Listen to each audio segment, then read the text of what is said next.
朝7時。昼間に雪解けした水たまりが凍っている。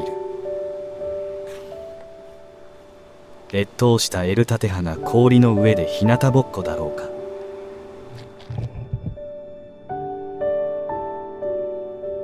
今日もどうしようもなく快晴。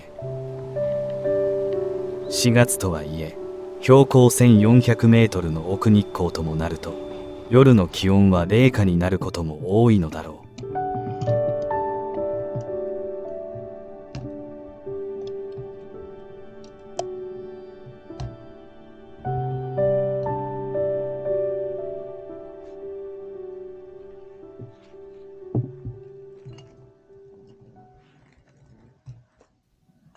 三本松茶屋の唐松林のベンチ。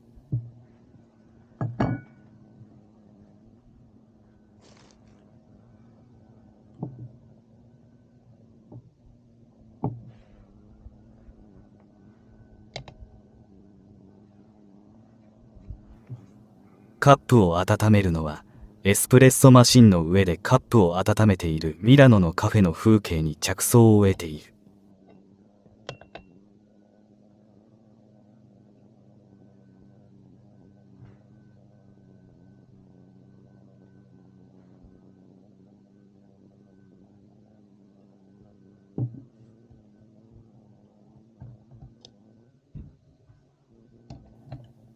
ファミマベーカリーのたっぷりクリームデニッシュをホットサンドメーカーで焼くと、ポルトガルの銘菓パステルデナタ、日本でいうエッグタルトそっくりになることを私は発見していた。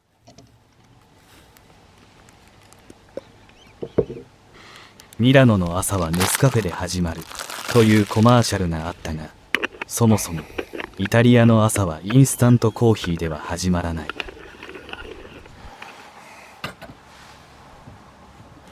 おのおのの家庭ではモカエクスプレスと呼ばれる器具でコーヒーを飲むか、街のカフェでカプチーノやカフェラテを飲むのが一般的だ。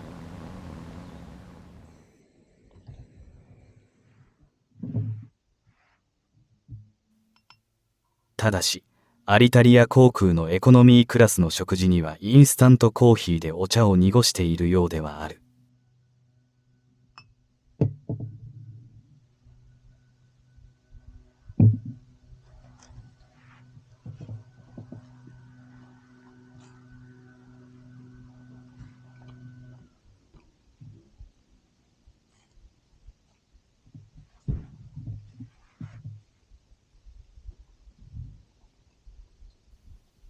今日はしばらく使ってないスノーシューを使って雪の中を歩こうと思っている。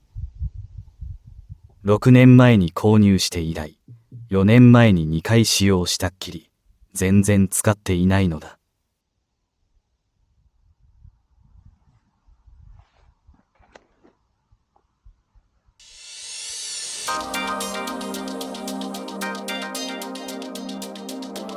日光湯本の方からのアプローチは地震による雪崩と融雪によりスノーシューは難しいという情報をビジターセンターで得ているので、高徳から山王峠のトレッキングコースをチョイスしている。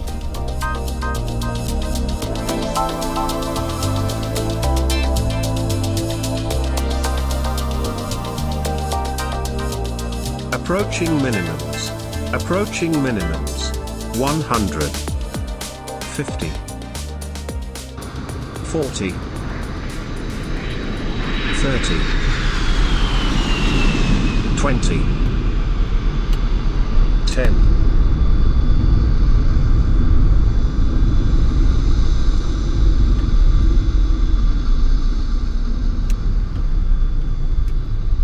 高徳無料駐車場に到着する。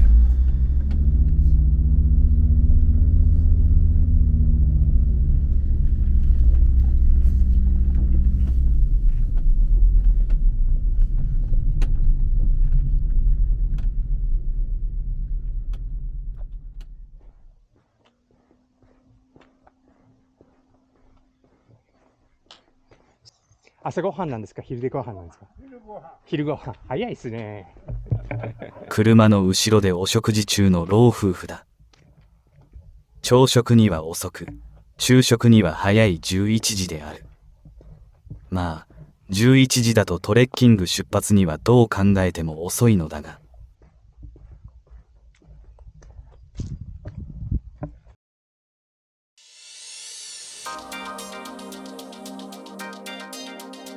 高徳パーキングから山王峠はなだらかな斜面で、通常1時間ほどだろうが、雪上なので2時間弱か。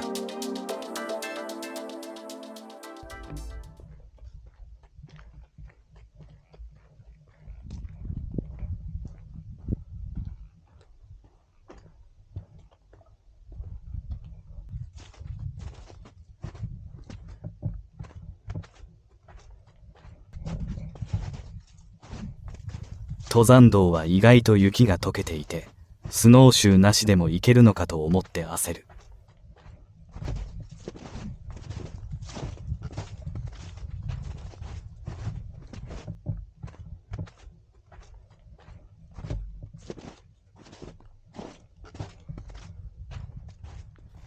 しばらくすると、スノーシューを装着しても問題ないほどの雪になってきた。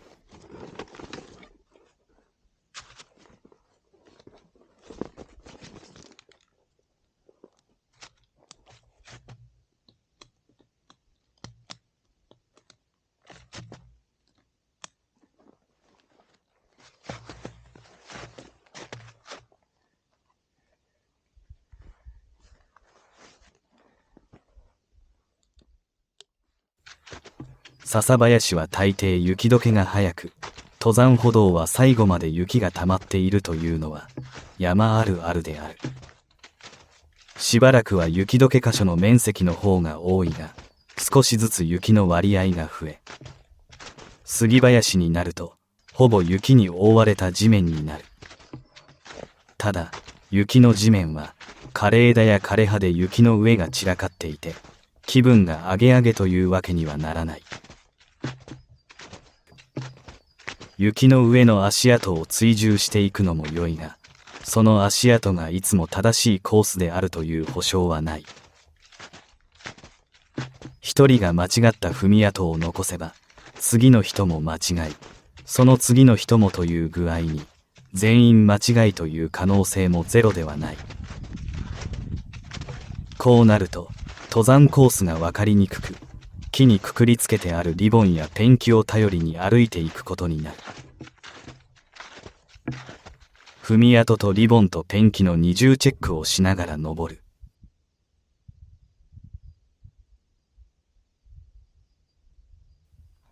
杉林は一本一本の木がそのまま立ち上っているので、頭上を見上げると、ウニを彷彿とさせる不思議な景色が展開しているのである。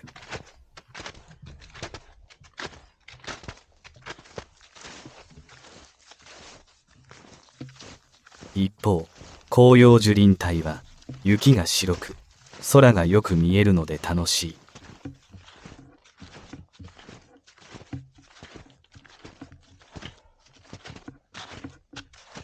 針葉樹は冬でも葉があるので、雪の重みで枝は落ちるわ葉っぱは落ちるわで、地面は散らかるが、広葉樹は冬の前に葉を落として冬に備えるので、雪の時期に地面に散らかるものがないからだろう。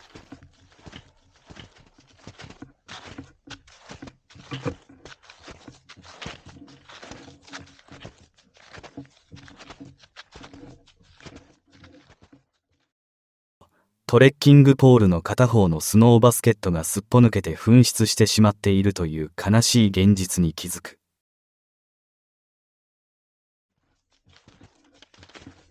じゃあ、これ、スノーシューで正解でしたね。下の駐車場で悩んでる人、外人となんかカップルがいたんだけど、いやーもう、邪魔だから、そのまま登るってか言ってて、ボッコボコ踏み抜いてるのを見て、じゃあ諦めて帰ったの、戻ったのかな。今日気温が上がってるから多分緩んじゃって。確かに。何時に出たんですか？3周サイド出たのが10時過ぎぐらい。10時過ぎか。じゃあ1時間違いだな。これまだあるんですかね。ここちょっと不安だったんですよ。あそこから赤と青のリボンが見えなくなってきて。もうちょっと先で峠になるはずなんですけど、我々途中まで行って、もう、いや、今日はここで様子見。確かに。あったかいいいけど、なんか影になって寒くなったら嫌だな。話によると、もう少し行けば山王峠だが、景色がいいのでここに引き返してきてランチをしているのだという。ここもいいが、もう少し頑張って峠というのを見てみよう。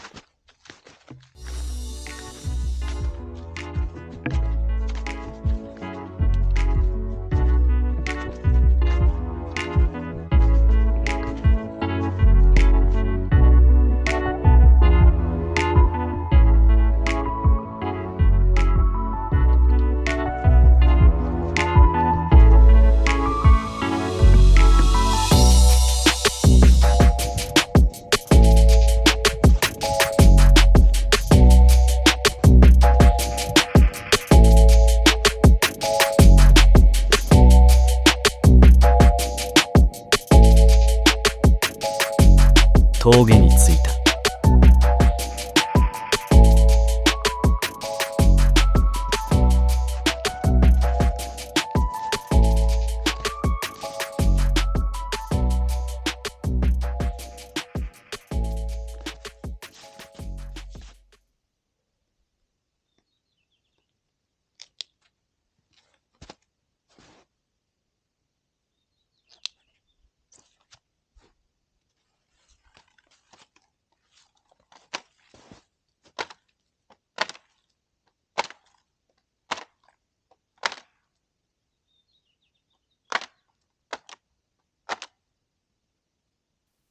しまった。スノーシューのスパイクキャップを取るのを忘れて登っていた。アイスバーンはなかったので滑ることはなかったが、なぜか損した気分で悔しい。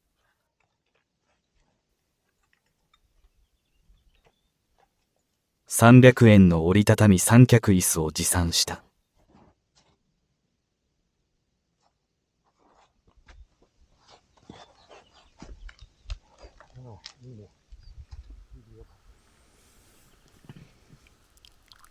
白湯とプロテインバーとバナナの行動食の昼食である。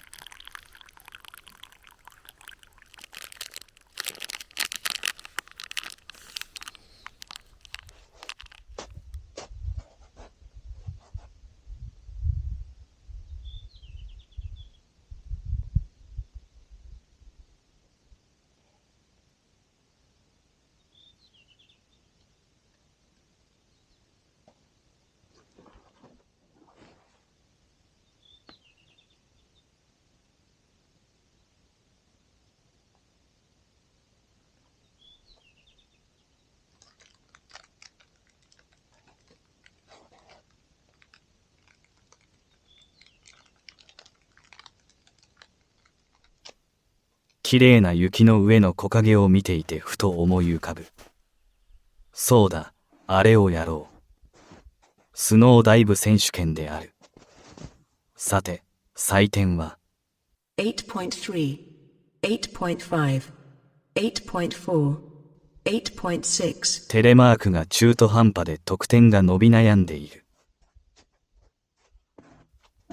気を取り直してテイク2。おっと、今度はテレマークが決まって、人型の形が雪の上にくっきり。8.9, 9.1, 8.9, 9.2。しかし、新雪のように見えて実は結構雪が硬いのと、下り斜面になっていて、ダイブしたとき、前にバウンドしてしまうのでイメージと違うのは否めない。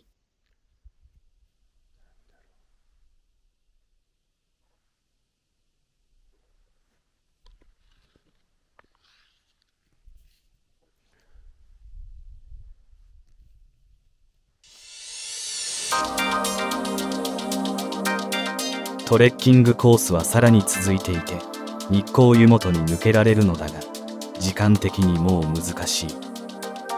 このまま平らな峠を散策した後帰ることにしよう。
ランチしていた人たちだ。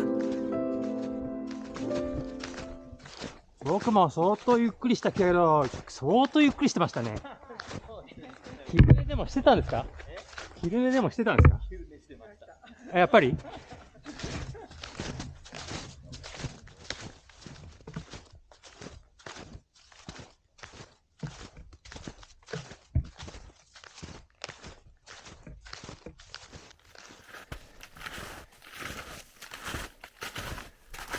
鹿の樹皮剥ぎの跡である。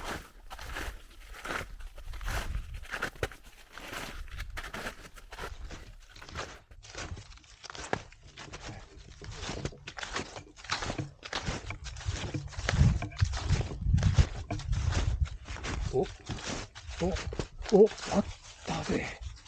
マジか。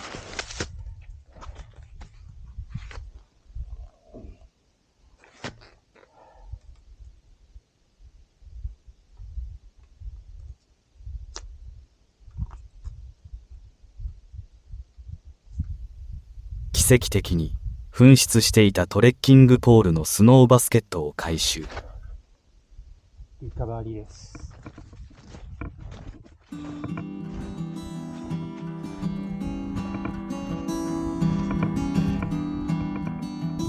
途中1箇所だけスノーシューを脱ぐ必要のある階段があったが、残りは装着したまま歩けた。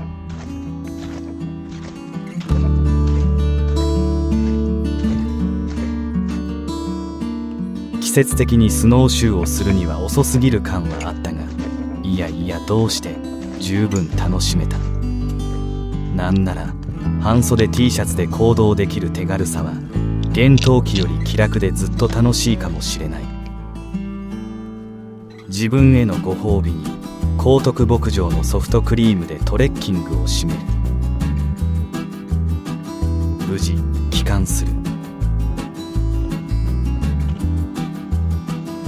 お色気 YouTuber のような入浴シーンは残念ながらない。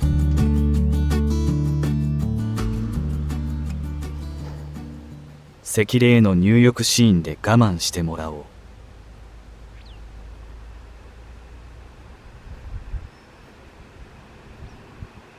赤霊は長い尾を上下に振る習性がある。英語名ワグテールといい、テール、尾っぽをワグする、振る、そのままの名前なのである。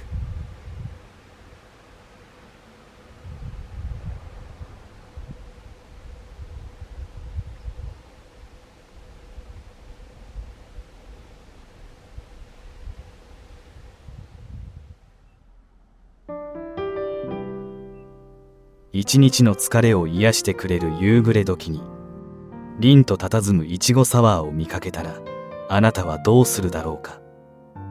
おそらくあなたはそのグラスにそっと手を伸ばし、西の空にグラスをかざして黄昏に乾杯するのではないだろうか。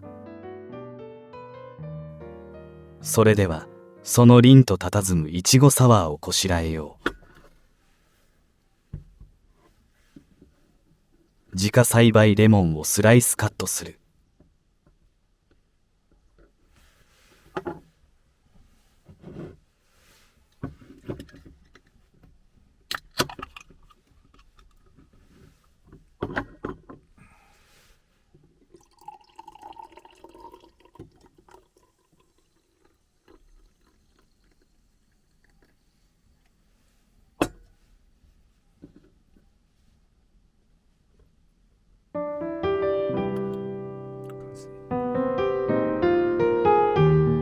その夕暮れの空は私の一日の疲れを癒してくれていた。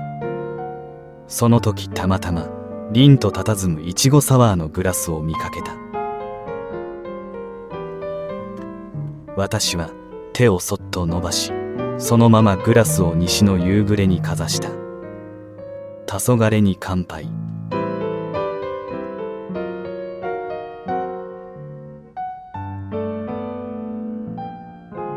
ということなのである。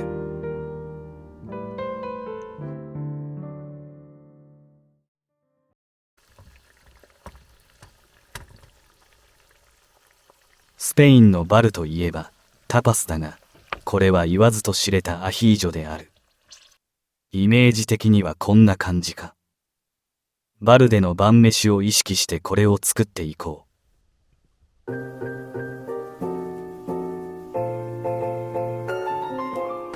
ニンニクに芽が出てきてしまっているのはご愛嬌である。余った食材のソーセージ、舞茸、プチトマトを投入。スモークオイルサーディーンを投入。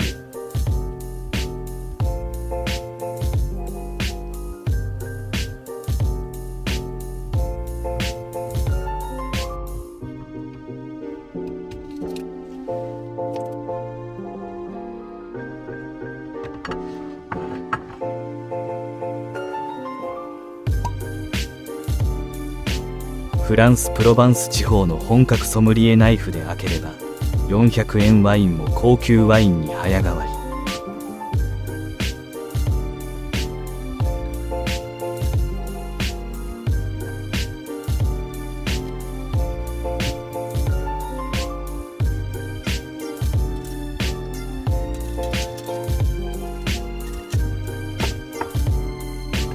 自家栽培のローズマリー、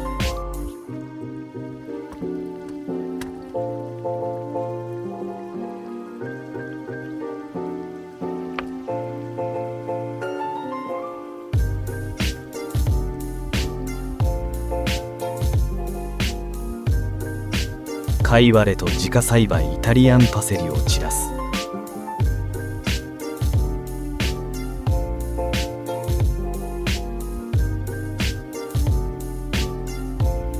あとはスパイスを加えて味変を楽しむ。クレソン入りわさび塩をまぶすのもいい。キャンプ飯の定番、堀西も試してみよう。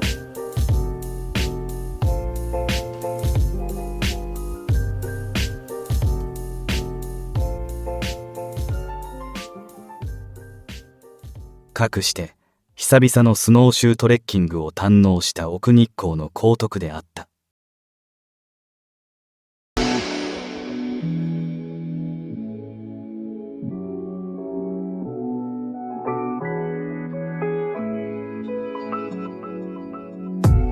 ご視聴ありがとうございました。